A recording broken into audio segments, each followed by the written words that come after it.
Alors ensuite, deuxième exercice, je vous avais demandé de me prendre donc, le vecteur de votre choix.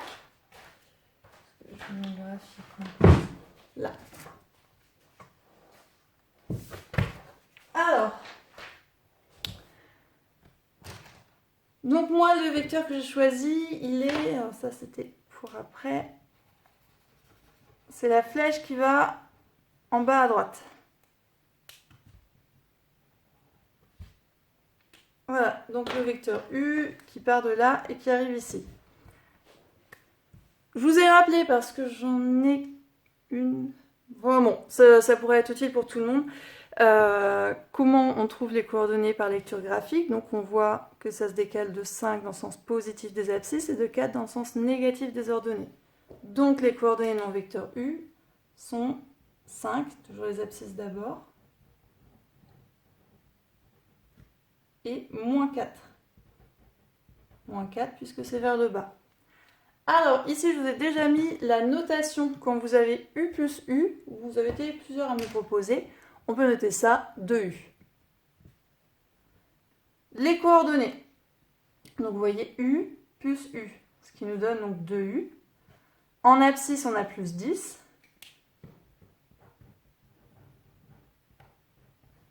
Et en ordonnée j'ai moins 8.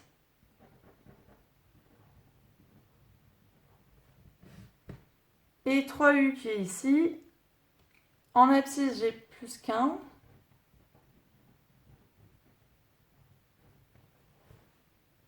Et en ordonnée, je descends de 12. Donc moins 12. Alors, ça va nous servir d'exemple pour les propriétés du cours. Donc vous prenez votre cahier de cours, on commence un nouveau chapitre qui prend la suite du chapitre G2 sur les vecteurs.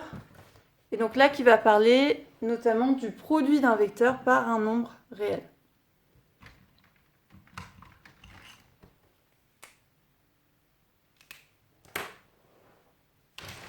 Alors, le cours.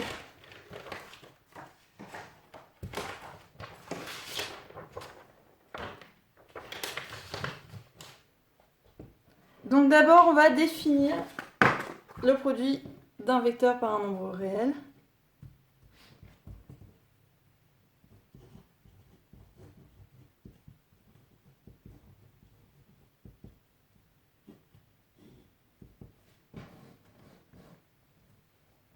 Donc on définit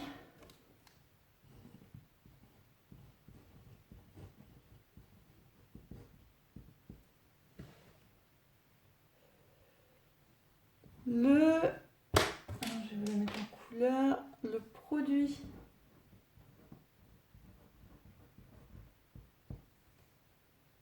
d'un vecteur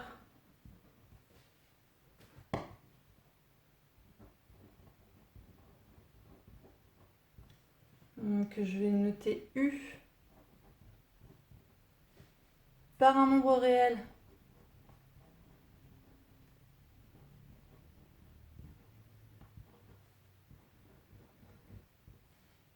qu'on va noter K comme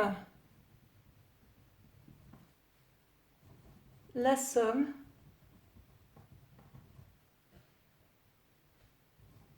de K vecteur U.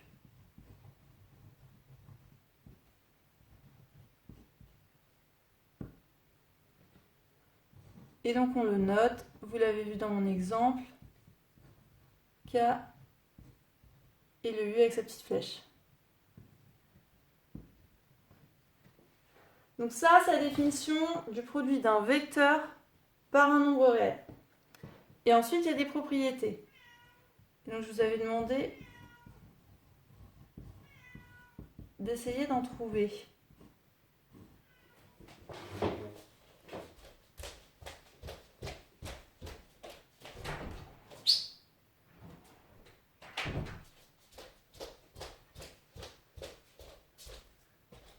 Alors, première propriété. Donc vous m'avez parlé, vous m'avez beaucoup donné des propriétés sur les coordonnées, comme je vous avais demandé de me donner les coordonnées de chacun des vecteurs que vous aviez tracés.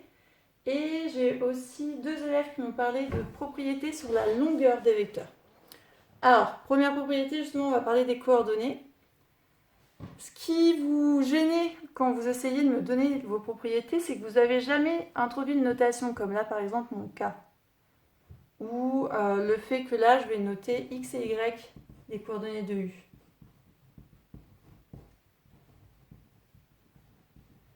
Et donc, ça vous faisait des phrases très longues, très compliquées à écrire et pas forcément très correctes. Et c'est justement à ça que servent les notations. C'est au lieu de dire le nombre par lequel on a multiplié ça, c'est le nombre de fois où on a additionné le vecteur, on dit k. Voilà. Donc, soit x, y, les coordonnées d'un vecteur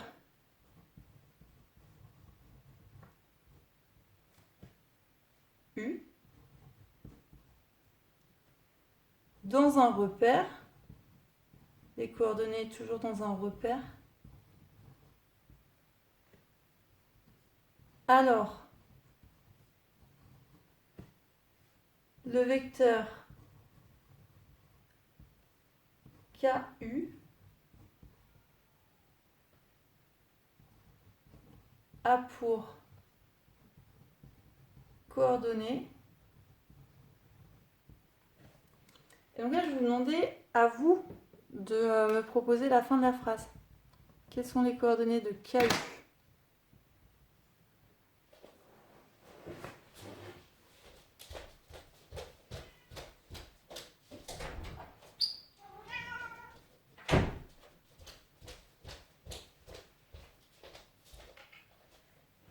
Alors ensuite, deuxième propriété.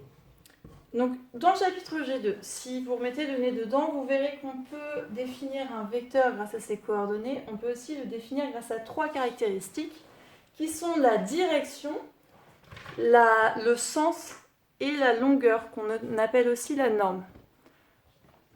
Donc la direction, c'est la direction de la droite ou de l'axe qui va porter le vecteur. Donc c'est-à-dire que U et moins U vont avoir la même direction. Le sens, c'est ce qui va justement distinguer U de moins U, c'est ce qui va dire que c'est de ce côté-là. Et la longueur, donc c'est la longueur du segment. Pour un vecteur AB, ce serait la longueur du segment AB.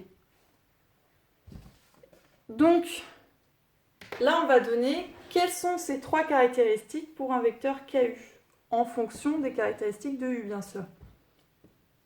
Donc d'abord, le vecteur KU, vous allez me parler donc de sa direction. Qu'est-ce qu'on peut dire sur la direction du vecteur KU par rapport à la direction du vecteur U? Ensuite,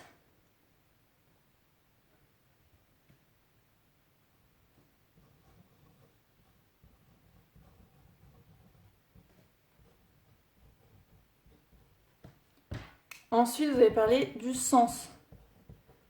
Qu'est-ce qu'on peut dire du sens du vecteur KU par rapport au sens du vecteur U?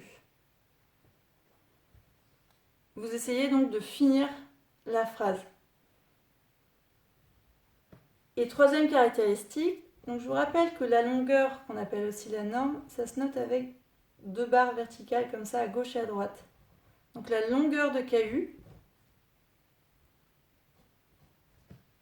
qu'est-ce que ça nous donne par rapport à la longueur de U?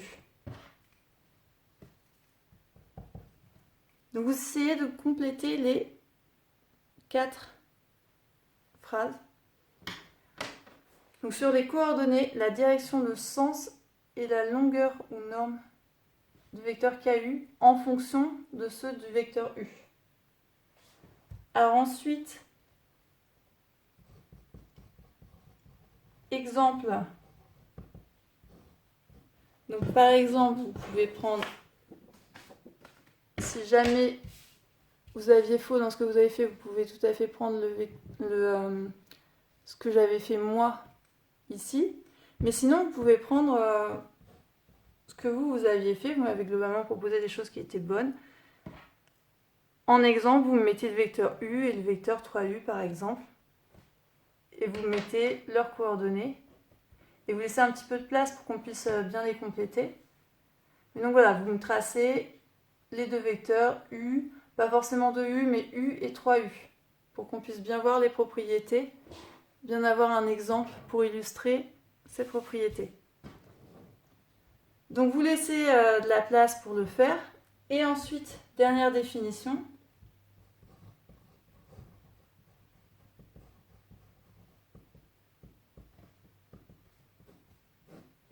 Quand vous avez comme ça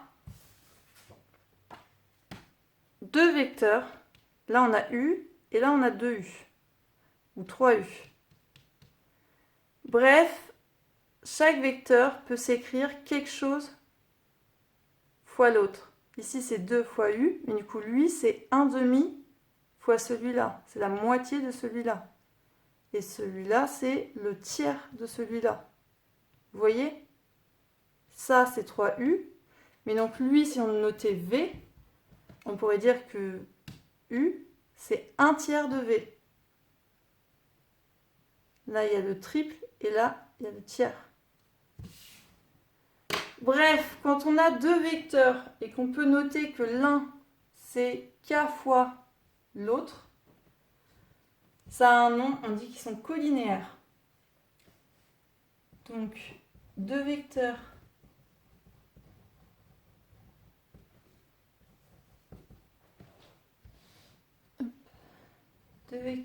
U et V sont dits colinéaires.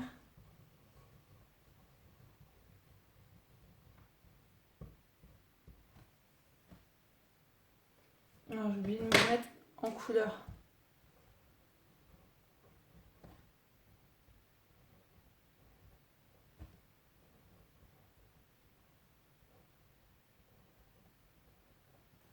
Colinéaires.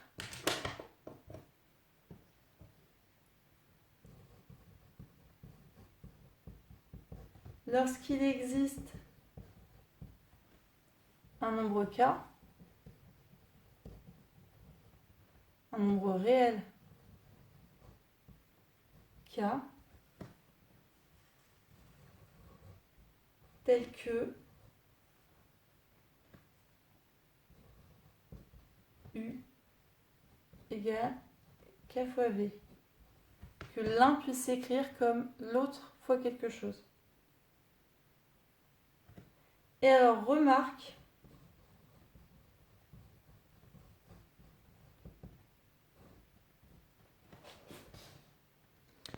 alors le vecteur nul,